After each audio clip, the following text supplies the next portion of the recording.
Got two great guests lined up for today's show.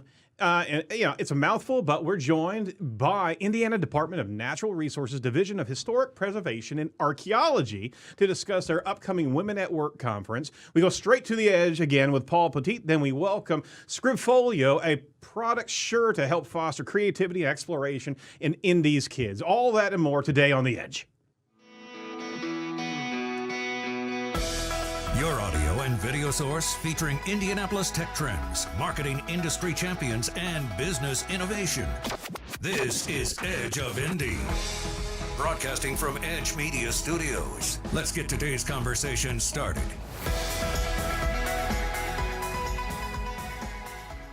That's how an intro's supposed to go. If you saw last week's show, I don't know what happened there. It just fell apart. But hey, welcome back to Edge of Indy. It's always a pleasure to be able to host from Edge Media Studios. I'm the CEO of Site Strategics and the title sponsor for the show of Site Strategics, Aaron Sparks. And to my right is Brittany Simpson, who is the Director of Marketing Services. Brittany, how are we doing today? I'm doing okay. I'm really not coughing yet. So you got all the words right, and I'm not coughing. So we are just nailing it right now. We probably should just drop the mic right now and walk off. Good night, everyone.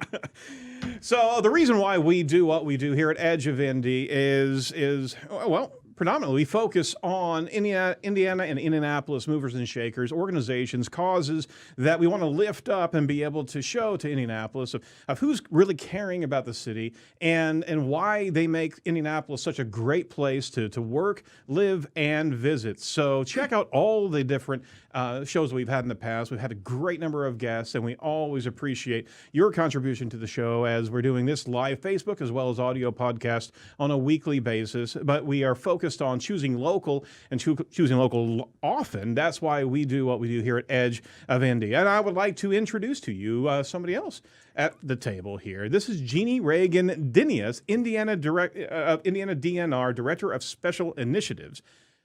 Thank you for having me. You have given me so many things to speak just in the first... Just in my title, yes. Thank you so much. Well, you're joining us from the Indiana Department of Natural Resources Division of Historic Preservation and Archaeology. I have tried to write that as many times as I could between now and the start. It's easier just to say DHPA. You probably should have said that before, but... Well, I got to test you. So give us a lowdown on what you folks do at DHPA. Put a C in there, too. You should. Sure. Well, we do cemeteries, so we do work with cemeteries. So there's. Oh, wow. All right, so we are the State Preservation Office. We deal with, at both the state and the federal level, with state laws and federal laws, dealing with the preservation of the built environment. So bridges, cemeteries, buildings, archaeological sites. We offer grants to non-for-profits to do work. We encourage people to do preservation. We do a lot of content, which is where the conference comes in, and encouraging Hoosiers to know more about their history, deal with cemeteries, preservation. And so I get paid to play in history. That's an awesome thing. I have the best job in the whole state. Boom. Boom. There. Drop my mic. Please don't. Please don't. It's bolted to the table. You actually can't. Oh, that's awesome. And history is such a fascinating environment, especially Indiana history. And that's something that we need more and more to understand where we come from in this city and in this state. And a lot of times, historic preservation societies don't get the limelight. They don't get the visibility that they certainly need, because what you're doing is it's the essence of what we talk about choosing local. Exactly. And like the preservation makes a community special, because I can go out to any suburb and it looks like any other suburb, but when you preserve the historic fabric of your community, the downtown, it looks like a different downtown. So where we were talking about San Francisco earlier, it's a great place because of the history that's there and the history that you can see.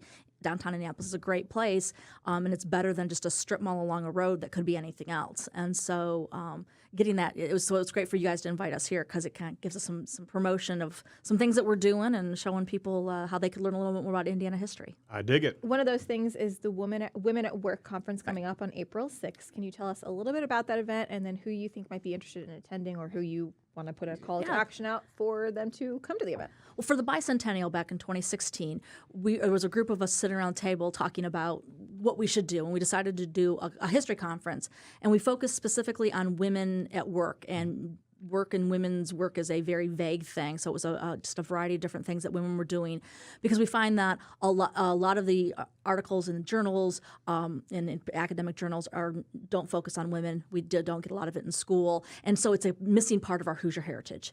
So we created the conference 3 years ago. So this is our third year, and this year it's Women in the Arts. And again, that arts is nice and vague. So we have somebody's going to talk about architects.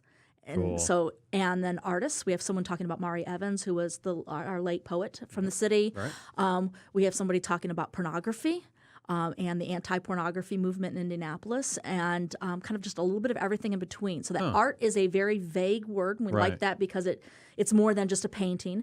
And then work, again, is this anything that you do is work. And so this is for anybody from academic historians to someone who's just like, you know what, I'd love to learn about that. I'd love to come to a session that talks about Mari Evans, or a session that we've got, again, the Indianapolis Anti-Pornography Ordinance of 1984. And if you were around in the 80s and you remember that, I remember that growing up. I was in high school when this came up, and they were trying to shut down all of the pornography, or the bookstores and things like that. And so that's, it's long enough ago that we're looking at its impact and did it matter. And so, it's just a variety of people can come. It's at the Harrison Center. They're on 16th and Delaware Street. And afterwards, they're going to do an art show of women artists. So it's kind of a nice way to end the day. And it's it's open to anyone. It's only $20, 15 for students, and it gets your lunch too. So all we're trying to do is get people in the door and cover our costs. So it's a great way for us to talk about history, network with other historians. And from this, we've actually been able to put things online. We get some of the papers online, so people, even if you can't come, then you can read it. We've encouraging new research from college students. There's a prize for grad students for this year, the Indiana Women's History Association, which is a statewide organization geared at trying to preserve women's history. They're providing the award for the best new research by a grad student. So we're encouraging people to learn about history, but also encouraging people to do new history. Too cool. There's so much packed into that event, but let's go a little bit 30,000 foot level on the appreciation of history in Indiana. There's so many great stories.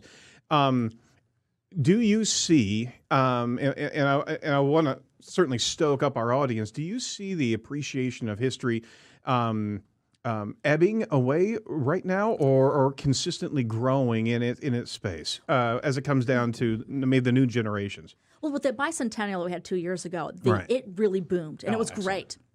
There were so many things going on, and as I did programs across the state, people were excited about it, and that excitement hasn't gone away. Good. So people are still excited about history and knowing more about what their community did. And I think they found some things during the bicentennial that has made them want to find a little bit more, do a little bit more. So so it's great to see that.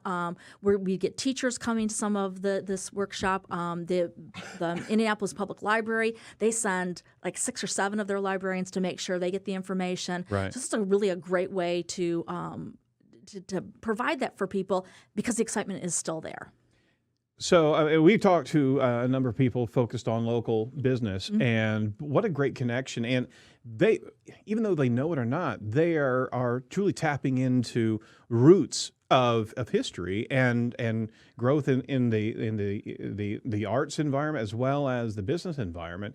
And a platform such as yourself gives a lot of confirmation to businesses that they're plugging in well, and they're wanting to give back. I mean, I just see the context here as something that if you expand and do more and more outreach with businesses, they'll lap it up and they'll champion getting back to the history of Indiana and Indianapolis on a regular basis. And some of these businesses have been around for generations. That's right. And they're excited that when people talk about the building that they used to be in, that one of their founders, looking at somebody from the 1850s who came from Germany, came over here and started a business, and all of a sudden we're talking about this law firm that now is, and so they're excited about that. And so not just this conference, but all the work that our partners do, because it's not just DNR that's a partner in this, also the Indiana Historical Bureau, which is a state agency, the Indiana State Library. which if you've never been in the State Library, you need to go. It's a magnificent building.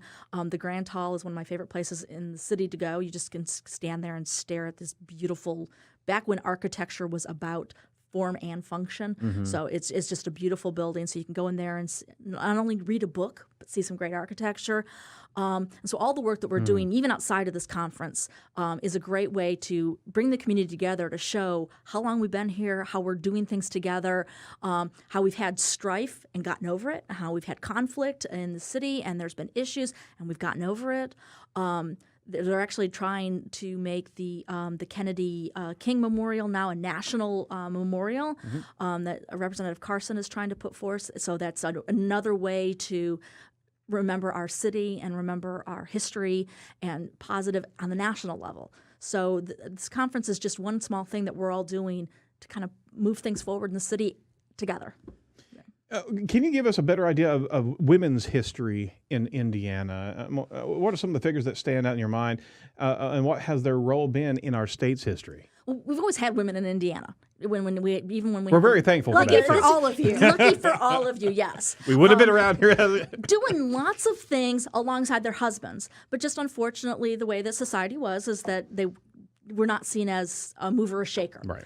So whether it was Native Americans and the women were part of the hunting-gathering movement, whether it was the pioneers and the women were alongside clearing the land and getting things, making sure that everyone was fed also, to even when the city with our movers and shakers and their wives were there doing reform stuff. They were part of the hospital, creation of the hospital, the creation of the symphony, creation of the library system, because they were volunteer. They were volunteer works. They were in that public sphere, or they were working because they had to work to feed their family also. So because their one income was not capable.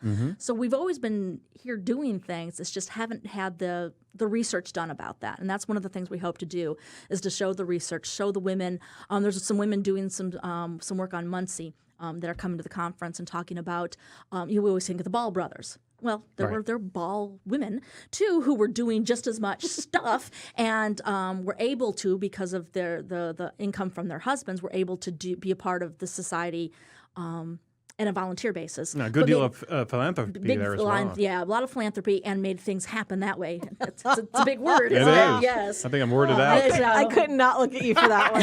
Like, almost. I almost got I got over the hurdle. it was enough that we knew what you were saying. Yes. So, yes, that philanthropy. Now she's just lauding it in front of me. Just gonna say it again and again. And so this conference and then the work we do just adds to Hoosier history. It doesn't replace it. It just adds to what we know about what people were doing, how they were living. There's a group from St. Mary's of the Woods College going to talk about rural women and their work with arts. There's going to be a woman talking about children and how children have been involved in arts in the city. So it's just a way to build on what we already know about this great state that we've got. Right. That's great. Well, sorry. You're fine. I'm just thinking about our history. I was soaking it in. Deep thought, yes. I was thinking back to all those years. There are groups specifically dedicated to, like you said, researching and preserving history here in the city. Can you tell us more about that specific work, what people are doing to? I mean, we are so lucky in the city of Indianapolis. I talk to my peers in other cities, and we just have a lot here, and it's because of the philanthropy. I'm going to use that word again. Of individuals we can tell you've said that a couple thousand times in your life. So we have the Lilly community, the Lilly Foundation. We've got so much. We've got groups like that the Glicks, who have helped fund the Indiana Historical Society. So we have an amazing historical society, one of the largest in the country, doing amazing stuff.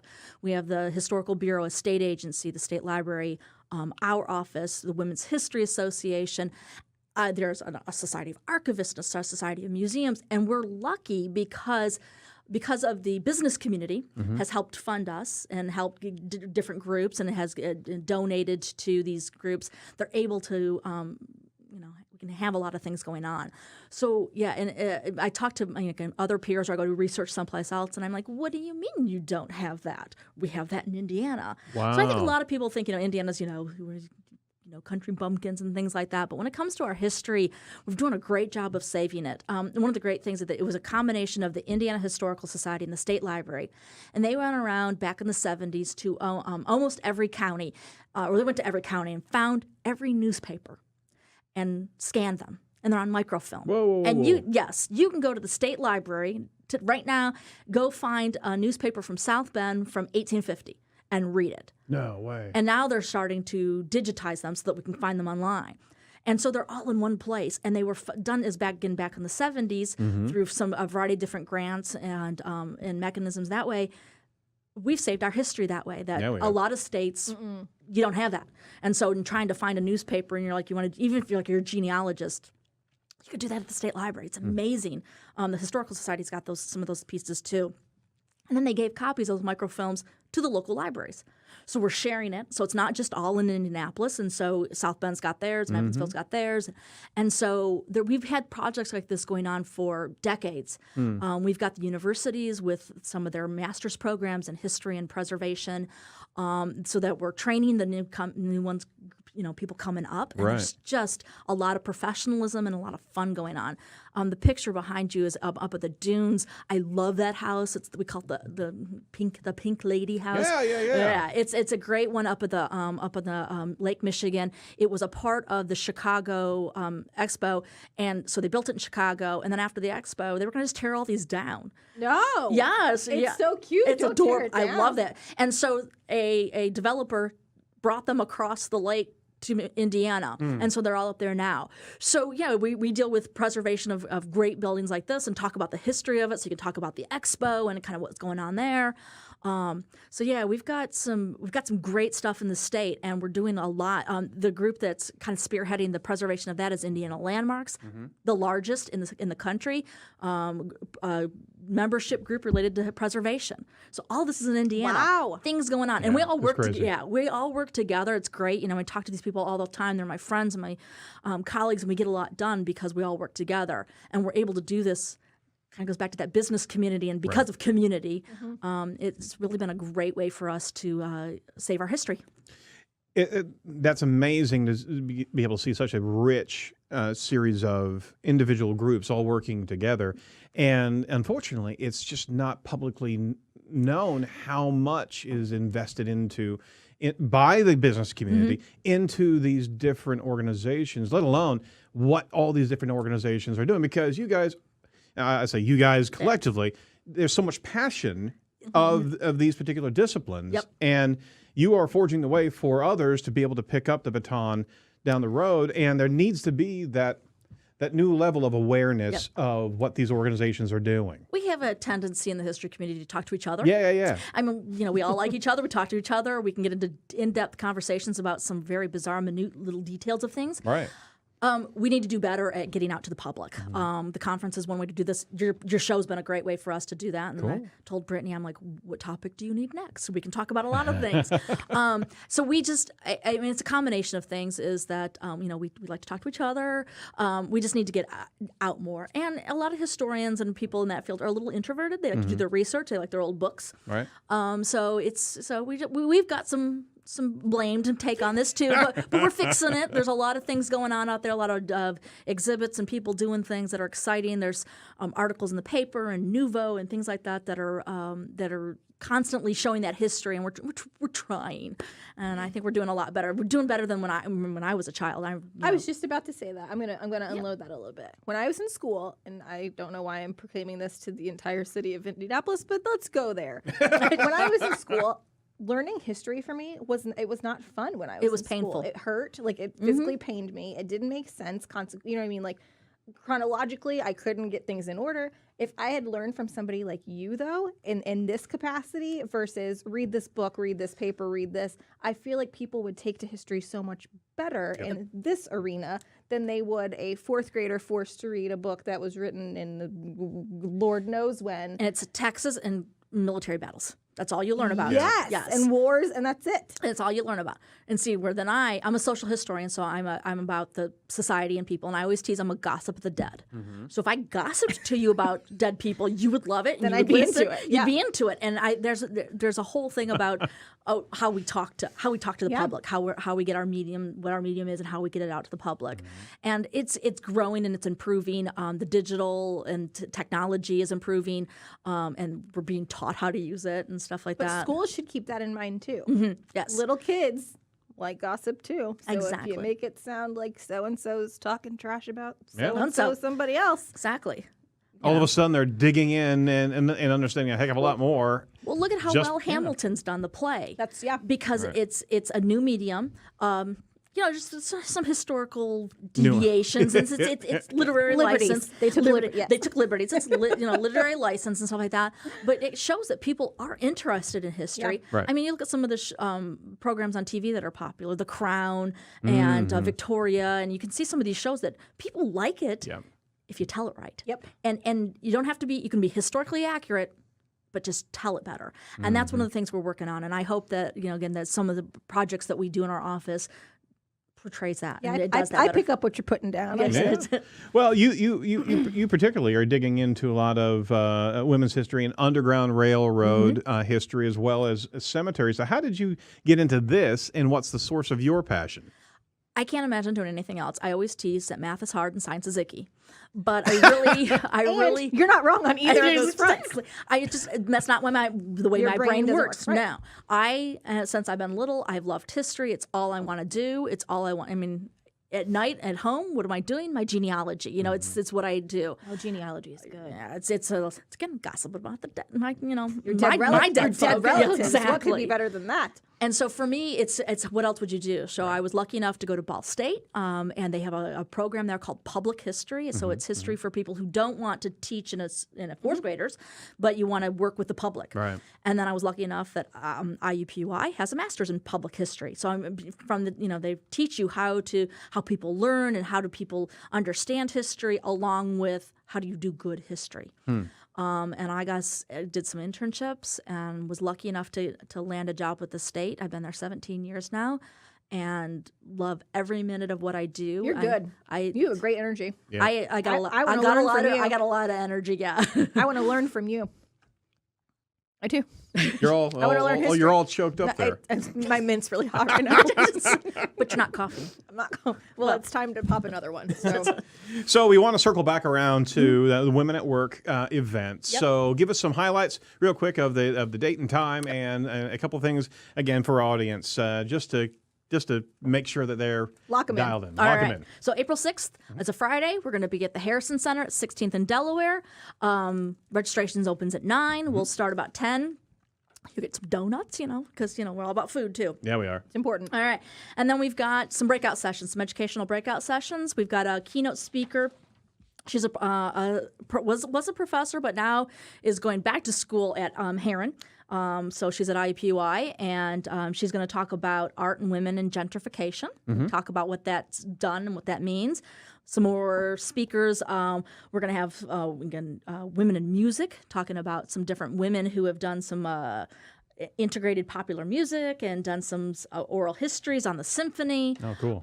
We got women and children, women in material culture. So we're going to have the Marie Webster House in Marion, Indiana. That's a quilt history, or quilt museum, because Marie Webster started the pattern books for quilts in the 30s and is known nationwide. So they're going to talk about that material culture, because it's a part of art. And then at the end, we're going to actually have some artists. We have the former poet laureate. We've got an artist. He's a painter. And then Katrina Mitten, who is a Miami Indian of Indiana, and she's going to talk about beadwork, and they're going to talk about how they use history to incorporate it into their art.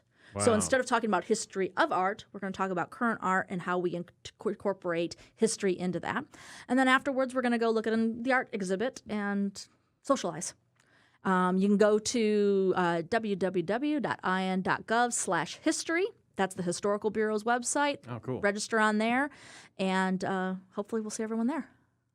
Sounds like a great event, and it's certainly family-oriented. And if you want to get your family plugged into Indiana history and understanding women in history in the state of Indiana, this is the place to be. So we certainly want to give a shout-out to a lot of the organizations that we talk to regularly, championing women in business and women in entrepreneurship. This is the underpinning of where you come from. So bring your family, bring your children out there, and be able to learn a full slice of history and be able to fire up that next generation. It's fantastic for you to be here. Thank you so much. Thank you for the invite. You'll be back. Don't worry. Don't worry back. I'll teach you a little history next time. We'll do a topic about just bring me like a one-sheeter every time you come, and I can learn history. There you go. Too cool. So make sure you check them out at in.gov/DNR/historic to check out their department, as well as check them out at facebook.com/INDHPA.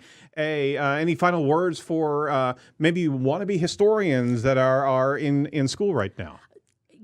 Read.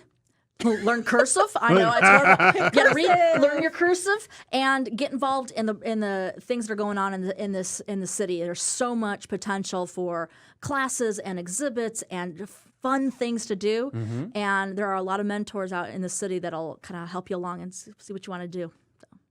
I love it. Just dig into it. Just dig into read. it. I was gonna get that pun across the deck if it killed me. So We're digging Indiana. thank you. See, there it is. Awesome. Boom. All right, so we're going to dig into some more Edge news with Paul Petit coming up right after this.